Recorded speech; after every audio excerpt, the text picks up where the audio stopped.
Oi, Eliane, bom dia. Bom dia, Raíssen, Carolina, ouvintes. Bom dia, Eliane. Bom, acusado de abuso de poder político, conduta vedada, desordem informacional e uso indevido dos meios de comunicação, Jair Bolsonaro começou a ser julgado ontem pelo TSE por quase 2 horas.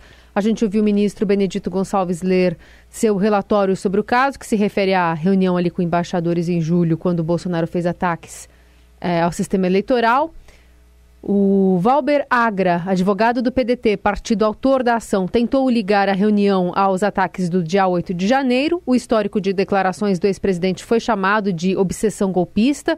Já Tarcísio Vieira de Carvalho, que defende o Bolsonaro e seu vice na chapa Braga Neto, disse que o bolsonarismo não está em julgamento e tentou desmontar essa correlação, mas reconheceu o tom inadequado, ácido do ex-presidente. Também questionou a inclusão da minuta do golpe no processo e a gente ouve um trecho. Houve uma reunião com claro desvio de finalidade para desmoralizar as instituições. E de forma internacional, o que é grave, excelências. Utilizou-se bens públicos para finalidades eleitorais, em várias vezes. Constrangeu-se servidores que foram ao palácio na calada da noite, estão nos autos isso. Utilizou-se a TV Brasil, desviou-se propaganda institucional para disseminar fake news. Ataques sistêmicos à democracia, principalmente aos ministros, veja que coisa pesarosa, veja que cena triste da nossa história, e a esta corte, e ao STF. E por último, tentativa nítida de golpe militar, de golpe de Estado. Está em julgamento a reunião com os embaixadores, havida muito antes do início do período eleitoral e das eleições, em julho de 2022, em que o presidente, sim, talvez num tom inadequado, ácido, excessivamente contundente, fez colocações sobre o sistema eleitoral brasileiro, sobre aprimoramentos necessários, sobre o sistema de colheita de votos. A impropriedade da via eleita, excelências, é patente. São tipos que, no escrutínio severo, isso seria legítimo, teriam o condão de gerar multas, ou por descumprimento do artigo 36, ou por descumprimento do artigo 73, ambos da lei das eleições. Multas, aliás, nos moldes de tantas que foram aplicadas pelo próprio Tribunal Superior Eleitoral em casos rigorosamente semelhantes. Pois é, né, gente? O que a gente viu ontem é todos contra um, né? Porque o presidente do TSE, Alexandre de Moraes, tem uma posição clara, evidente, né? O relator, que é o Benedito Gonçalves, ministro Benedito Gonçalves, que, aliás, fez um voto de mais de 400 páginas, também tem uma posição claríssima. O Paulo Gonet, que é o procurador eleitoral, também claríssima contra o Bolsonaro. E, obviamente, o advogado do PDT, o Valber Agra, também, todos com uma posição muito clara da evidência do cometimento de crime eleitoral com aquela reunião no Palácio da Alvorada, em que o presidente da República, Jair Bolsonaro, simplesmente usou prédio público, televisão pública, para dizer ao mundo e a 72 embaixadores que o sistema eleitoral brasileiro não vale nada, que as urnas eletrônicas são fraudulentas, que o TSE é uma porcaria e que os ministros, que ele citou inclusive nominalmente, são abaixo de qualquer crítica. Ou seja, o advogado do Bolsonaro, que é o Tarcísio Vieira de Carvalho, ele ficou falando sozinho e ficou muito evidente na peça que ele apresentou ontem que o Bolsonaro é indefensável. O texto do Tarcísio Vieira de Carvalho é um texto de quem não tem defesa, né? Porque ele disse, teve a reunião, sim, mas o que tem? E o presidente pode ter tido uma verve imprópria. Ele talvez tenha sido muito, vamos dizer, se excedeu, ele falou com muita acidez e tal, mas o que tem? Discutir o processo eleitoral. Ou seja, o Tarcísio, ele pode ser, eu não conheço, não sei, mas ele pode ser um bom advogado, ele pode ter aí causas brilhantes nas costas, mas ontem foi um fiasco, porque ele mostrou que ele não tem como defender o Bolsonaro. E se fosse outro advogado, será que teria? Provavelmente não. E aquela questão técnica de incluir ou não a minuta de golpe que estava na casa do ministro da Justiça do Bolsonaro, Anderson Torres, também foi tratada várias vezes, mas acontece o seguinte, que o TSE já decidiu em fevereiro que a minuta de golpe cabe sim nesse processo. Por quê? Porque a reunião do Bolsonaro com os embaixadores não foi um fato isolado. Ela é parte de toda uma cronologia de golpe, né? O que o advogado chamou o advogado do PDT chamou o Valber Agra de obsessão golpista, porque foram declarações de Bolsonaro, foram documentos, foram mensagens, minuta de golpe aqui, minuta de golpe lá, até chegar em 8 de janeiro. Ou seja, não é uma reunião, é um processo. E aí eu lembro até que o Alexandre de Moraes fez uma brincadeira com o relator Benedito Gonçalves, porque o relator escreveu 400 páginas, né? Claro que ele não leu isso tudo ontem, até porque o voto dele vai ser na terça-feira, mas aí o Alexandre de Moraes falou, e aí, você vai ler também os 622 documentos e provas que nós temos aqui? Todo mundo riu. É isso. Terça-feira, então, é a tomada do julgamento lá no TSE. O presidente Lula, falando agora dele, teve 2 vitórias importantes na semana, né, Eliane? No Senado, Cristiano Zanin aprovado para o Supremo e o arcabouço fiscal avançando, só que ele está na Europa com dificuldades para fazer avançar o acordo União Europeia e Mercosul, e hoje o presidente falou numa ameaça com as exigências da União Europeia para a finalização desse acordo, declarações na cúpula sobre o novo Pacto de Financiamento Global em Paris, e discursou sentado ao lado do presidente francês Emmanuel Macron, a França que está resistindo, pelo menos no parlamento, à conclusão desse acordo. A gente vai ouvir o que disse o presidente Lula hoje. Eu estou doido para fazer um acordo com a União Europeia, mas não é possível. A carta adicional que foi feita pela União Europeia não permite que se faça um acordo. Nós vamos fazer a resposta e vamos mandar a resposta, mas é preciso que a gente comece a discutir. Não é possível que nós temos uma parceria estratégica e haja uma carta adicional fazendo ameaça a um parceiro estratégico. E aí, Eliane, essa fala ao lado do Macron? Pois é, o presidente Lula falou várias vezes sobre isso. Por quê? Porque esse acordo União Europeia-Mercosul está emperrado há anos e anos, décadas. E aí parecia que ia sair até que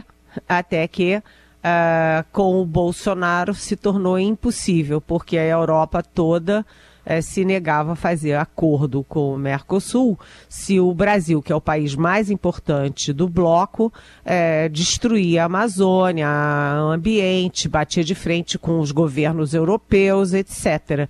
Então o acordo sumiu do mapa durante a época do Bolsonaro, só que o Lula tem uma proposta séria de cuidar do ambiente, da Amazônia, cuidou com toda a ênfase das comunidades Yanomamis, tem a Marina Silva, que é um ícone internacional dessa área. Então, estava na hora de tocar adiante o acordo. Mas aí a União Europeia mandou uma carta adicional que foi considerada pelo ex-ministro das Relações Exteriores, Celso Amorim, hoje assessor internacional do Lula, como neocolonialismo. E o Lula disse que é inaceitável. O Lula disse que não dá para fazer esse acordo. Por quê? Porque essa carta adicional que veio da Europa, primeiro, cria sanções para o Brasil. sanções se não cumprir metas. E o pior, essas metas são além do Acordo de Paris e além dos compromissos internacionais que o Brasil já tinha firmado. Ou seja, eles estão cobrando sanções, né, apresentando a possibilidade e risco de sanções para coisas que o Brasil nem se comprometeu a fazer. Além disso, tem uma questão muito grave, que é a das licitações públicas, porque o Brasil tem 150 bilhões ao ano de licitações públicas e a Europa exige que isso seja aberto aos empresários, né, aos investidores europeus. E aí, primeiro, o Celso Amorim diz que isso seria prejudicar profundamente os produtores nacionais. Não dá para aceitar. E o Lula acrescentou que a indústria vem penando muito nas crises brasileiras, o Brasil está se desindustrializando e que hoje a indústria só colabora, só contribui com 10% do PIB. Então, que isso é inaceitável. Ou seja, subiu no muro. E por que Hayssen enfatiza que o Lula falou tudo isso do lado do Macron? Porque o grande empecilho ao acordo Mercosul-União Europeia é da França, porque a França não quer competição agrícola com o Brasil, que é um dos 2 grandes produtores agrícolas do mundo. Então, o Lula teve muita colher de chá nessa viagem, foto com o Papa, discussão no Coldplay, enfim, ele foi muito bem nessa viagem, mas sai da Europa ali com uma cutucada nos europeus e particularmente na França e no Macron. Agora cumpriu uma agenda, né, bilateral com o Macron, a gente está acompanhando essa agenda do presidente lá na Europa. Liane Cantanhede vai continuar conosco, falando aqui um pouquinho mais cedo sobre a viagem do presidente e os recadinhos que foram dados a partir da previsão desse acordo União Europeia e Mercosul.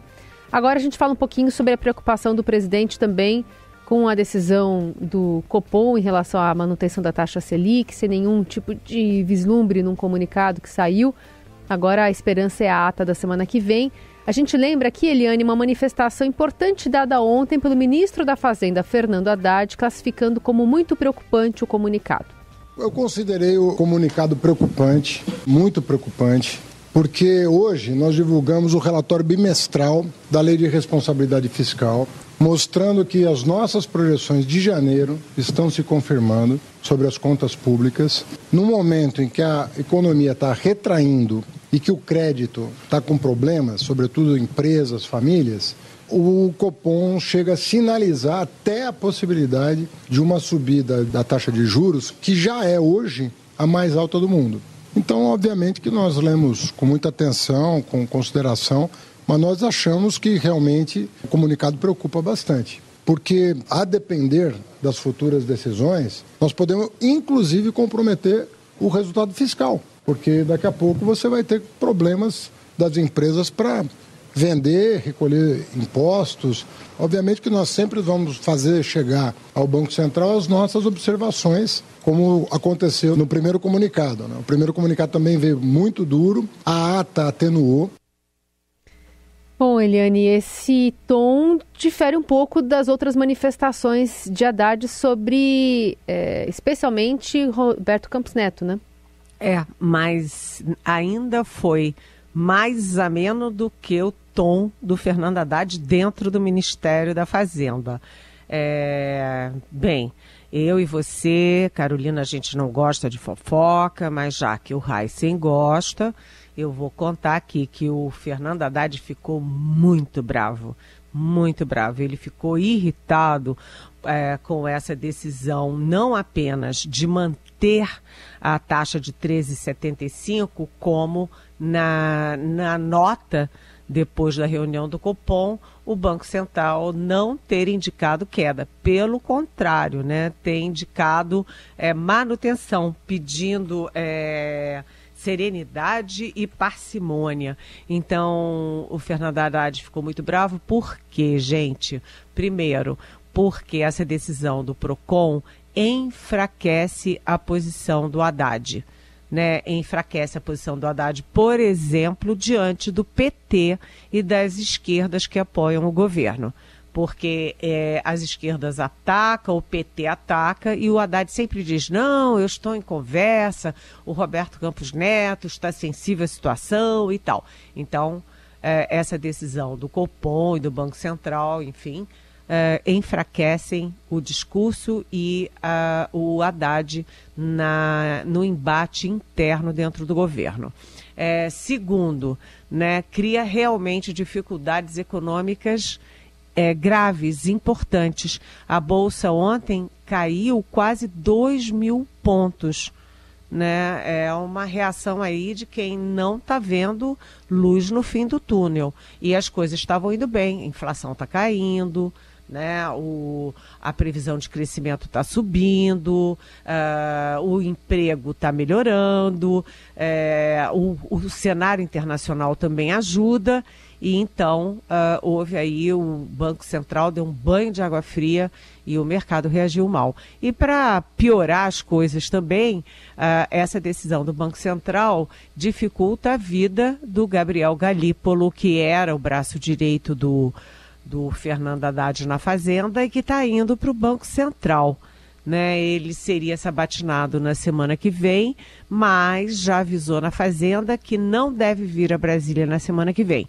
Ele alegou, né, o argumento dele é que semana que vem vai ter muita festa de São João, que tem um bocado de parlamentar que vai para uma reunião no exterior sobre um debate internacional, uma conferência internacional, inclusive o presidente da Câmara, Arthur Lira. Então, ele não vem a Brasília para ser sabatinado, vai deixar para depois. Mas, ninguém me diz, mas eu fico pensando, será que ele não adiou a vinda exatamente porque o momento é muito ruim para ele falar? Porque se ele condena o Banco Central, ele já chega no Banco Central, enfim, na contramão, ali criando arestas. Se ele fala bem do Banco Central, ele está meio traindo, virando as costas para a origem dele, que é a Fazenda, que é o Fernando Haddad. Então, olha, a confusão que está criada. Para fechar, Eliane, o que você diz do jantar que o presidente Lula vai ter hoje, menos pelo cardápio, que talvez seja até árabe, não sei, mas pelo anfitrião? Pois é, né, Heisen? O presidente Lula chocou todo mundo com aquela festança, aqueles salamaleques todos para o Nicolás Maduro. Também criou muitas dificuldades, equiparando a responsabilidade da Rússia e da Ucrânia numa guerra em que uma é invasora e a outra é invadida. Também criou ali muito burburinho quando ele, na viagem à China, se aproximou muito dos regimes autoritários da China e da Rússia e ficou dando canelada nas duas grandes democracias ocidentais, que são os Estados Unidos e a Europa. E agora, nessa viagem, ele estava recuperando tudo isso e, inclusive, encontrou com a Giorgia Meloni, que é a primeira-ministra da Itália, de extrema-direita, para dizer que ele não tem preconceito ideológico, que ele quer tratar a política externa com pragmatismo. Mas, espera aí, até pragmatismo tem limite. Lula vai encerrar a agenda dele na Europa com um jantar em que ele, Lula, e a primeira-dama, Janja Lula da Silva, serão homenageados pelo príncipe herdeiro da Arábia Saudita, Mohammed bin Salman. Bem, primeiro, ele não é príncipe herdeiro só, ele é o ditador sanguinário da Arábia Saudita, porque inclusive ele é muito conhecido por ter mandado esquartejar um jornalista dentro da embaixada da Arábia Saudita, né, de uma embaixada. Então, ele não é de brincadeira. E segundo, porque a gente tem toda aquela história das caixas de joias de Monsieur e Madame Bolsonaro. né? Então, vamos ver se pelo menos o Lula usa o jantar para saber por que tantas joias, né? Por que tantos diamantes? Mas qualquer aproximação, jantar com um ditador sanguinário como o Bin Salman, realmente causa estranheza, gente. Fica de olho porque esse jantar em homenagem ao presidente e à primeira-dama, né? Janja Lula da Silva, levando em conta esse contexto que existe também na Arábia Saudita faz um regime de apartheid, né? Contra as mulheres. É um regime de apartheid contra as mulheres, é um regime que impede a livre manifestação religiosa, né? Persegue as igrejas, enfim, é uma ditadura sanguinária, repito.